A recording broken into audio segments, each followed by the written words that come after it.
What's up guys, it's your boy Jose and I'm here making a video about how to flip your first home. Real estate agent in Keller Williams, New York. Also, I'm an investor. I've done 2 properties. Tomorrow's actually the second closing to my second flip, and then it's on to the next. So the first thing you want to do is you want to find a deal. How do you find a deal?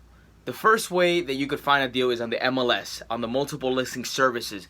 If you are an agent or you have an agent, agents are pretty easy to find. They're willing to work with anybody that has proof of funds or has money or is willing to buy a property. Now, obviously, if you're going to work with an agent, they're going to want to see proof of funds. So you're going to have to have an investor lined up or a hard money lender pre-qualification letter stating that you are eligible for a certain amount of money so that the agent can actually work with you and find the property, because they're not just going to waste their time on working with somebody that's not qualified to buy anything.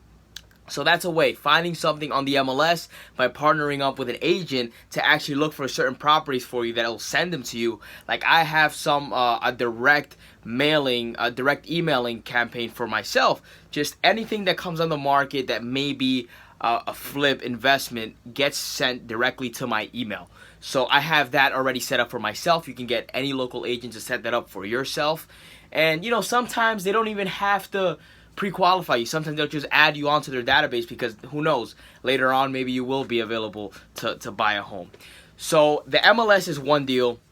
The second way you could go about it is you go driving for dollars. Driving for dollars is that you're driving around, you find an abandoned property that needs work. You could tell it needs work. Maybe they're behind on their taxes or they just moved away, they abandoned it, bad tenant situation, whatever the case may be. For whatever reason, they abandoned the house and it needs work. Those are the perfect properties. So what you would do from then is take down the address, take a picture of the property, and find it on the internet. You could find the owners on the internet by searching up the address, looking through the tax records. You have to do some research. You got to put some skin in the game, and you'll be able to find the owner. Now, whether you skip trace it, there's a lot of companies that will find those numbers for you, or you can also direct mail them, which is also efficiency. Another thing that I also found out that'll be great too is door knocking the neighbors, because you never know who may know that person. So door knocking also works around the specific house that you want to flip. Now, let's say finally you found the deal, you got in contact with the owner, and now it's time for you to buy it. How do you come up with the funds to buy the flip? Now, this is essential for you to go to network events where you can meet other investors or you can meet hard money lenders, because chances are, I mean, there's a whole way that you could go about this, but you can meet even a family, let's say for example, a family friend that just has a lot of money in the bank, not really doing anything, and is probably, let's say for example, if he's investing in stocks, his highest return is most likely going to be anywhere from 6% to lower.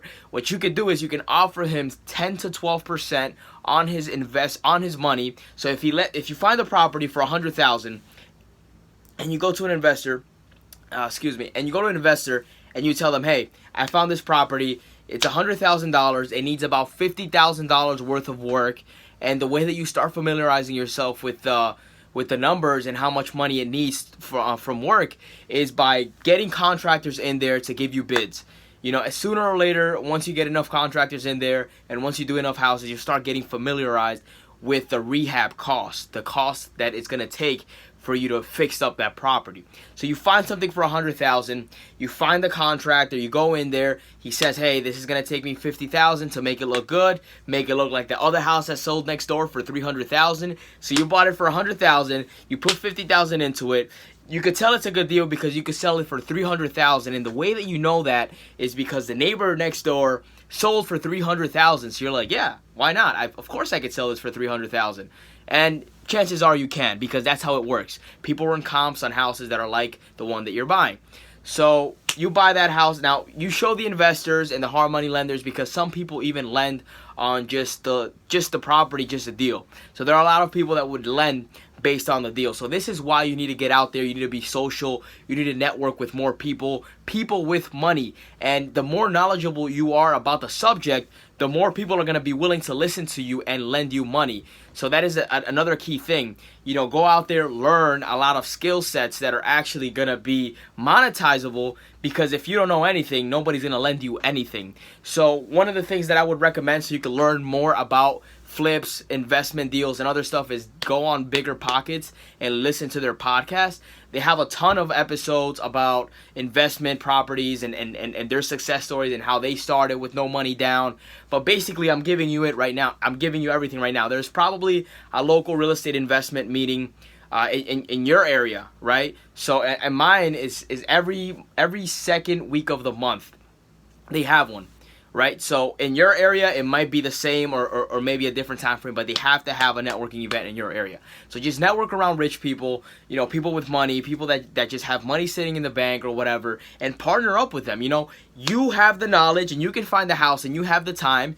They may have the money, but not necessarily the time, or maybe investing it in some other resource that is not providing them the same return. Those are the kind of people that you have to go after. Now, of course, that there's also the hard money lenders. They're a little bit more expensive. They're like 12% up front, and then you got to pay 2 points extra, which is 2% more up front. So 12% is a lot of money on an interest. So you want to make sure that you're maximizing your network. That way you get the best deal. So you find a house, $100,000. You get the contractor in there, you get the bids or whatever. You know it's 150 for the full project, and you can sell it for 300,000. And this is why having an agent is useful, because the agent can run comps on you because they can see everything that's sold within the last 6 months. So you get that agent to run comps with you, say, hey, look, we can sell this house for 300,000. If you could buy, if you could buy it for 100,000, put 50,000 into it. That's another 150,000. Now, minus the closing costs and everything, you'll probably be walking away with 130,000, and that's a great deal. Now, holding costs and everything else, maybe a little bit less. But guys, if you could make that much money in one flip, it typically takes about 3 to 6 months, depending on how much work it needs. It's 100% worth it. So that's the first thing that I would keep in mind. You find the deal. Well, before even finding the deal and everything, I would just say get a little bit more educated about the topic. Download Bigger Pockets, go on their podcast, study like a maniac, because that's one of the things that I did. While I was working, I was saving up about $10,000 or $15,000.